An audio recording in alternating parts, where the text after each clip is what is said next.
नमस्कार, अस्सलाम वालेकुम। सऊदी टुडे में आपका स्वागत है। खाड़ी देशों के साथ साथ देश और दुनिया की बड़ी खबरें आइए जानते हैं तफसील से, लेकिन उससे पहले आप चैनल को सब्सक्राइब करना ना भूलें ताकि रोज़ाना आप खबरों से रूबरू हो सकें।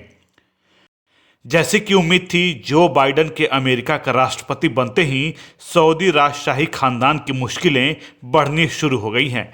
बाइडन द्वारा नामित अमेरिका की नई नेशनल इंटेलिजेंस डायरेक्टर ने कहा है कि वह सऊदी अरब के पत्रकार जमाल खशोगी की हत्या के जिम्मेदार लोगों के बारे में रिपोर्ट जारी करेगी। जमाल खशोगी की तुर्की स्थित सऊदी दूतावास में हत्या कर दी गई थी और उनके शव को गायब कर दिया गया था। सऊदी अरब के क्राउन प्रिंस मोहम्मद बिन सलमान पर इस हत्या को करवाने का आरोप लगा था। अमेरिका की नई national intelligence chief Avril Haines, जो कि इस पद पर पहुंचने वाली पहली महिला हैं, उन्होंने अपनी कन्फर्मेशन की सुनवाई के दौरान वादा किया है कि वह खशोगी की हत्या पर रिपोर्ट जारी करेंगी। अमेरिकी कांग्रेस ने खशोगी की हत्या पर सार्वजनिक रिपोर्ट जारी करने की मांग की थी, लेकिन ट्रंप प्रशासन ने ऐसा नहीं किया था। दुनिया भर में दूतावास में हत्या को लेकर सऊदी अरब की आलोचना हुई थी, लेकिन ट्रंप प्रशासन ने सऊदी अरब को इस मामले में बरी कर दिया था। MBS के नाम से मशहूर सऊदी क्राउन प्रिंस मोहम्मद बिन सलमान पर उनकी हत्या करवाने का आरोप लगा था।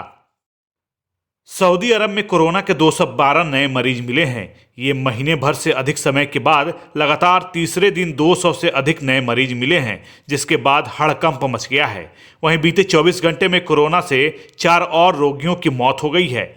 फिलहाल किंगडम में अब कुल 3,65,775 कोरोना संक्रमित मरीजों की संख्या हो गई है। हेल्थ डिपार्टमेंट के मुताबिक बीते 24 घंटे में कोरोना से 160 लोग रिकवर हुए हैं। आंकड़ों के मुताबिक रियाद में 83 नए मामले मिले हैं, तो पूर्वी क्षेत्र में 39, मक्का में 35, जाजन, अल-जौफ और तवाफ क्षेत्र में एक मामले दर्ज किए गए हैं। कोरोना के बढ़ते प्रभाव को देखते हुए UAE ने रूसी कोरोना वैक्सीन स्पुतनिक वी को इमरजेंसी इस्तेमाल के लिए मंजूरी दे दी है। UAE के स्वास्थ्य और रोकथाम मंत्रालय ने आज इसकी घोषणा कर दी। इसके साथ ही स्पुतनिक वी संयुक्त अरब अमीरात में इस्तेमाल किए जाने वाला तीसरा वैक्सीन हो गया है। इससे पहले UAE ने फाइजर बायोनेट टेक वैक्सीन के साथ सिनोफार्म वैक्सीन को इमरजेंसी इस्तेमाल के लिए मंजूरी दी थी।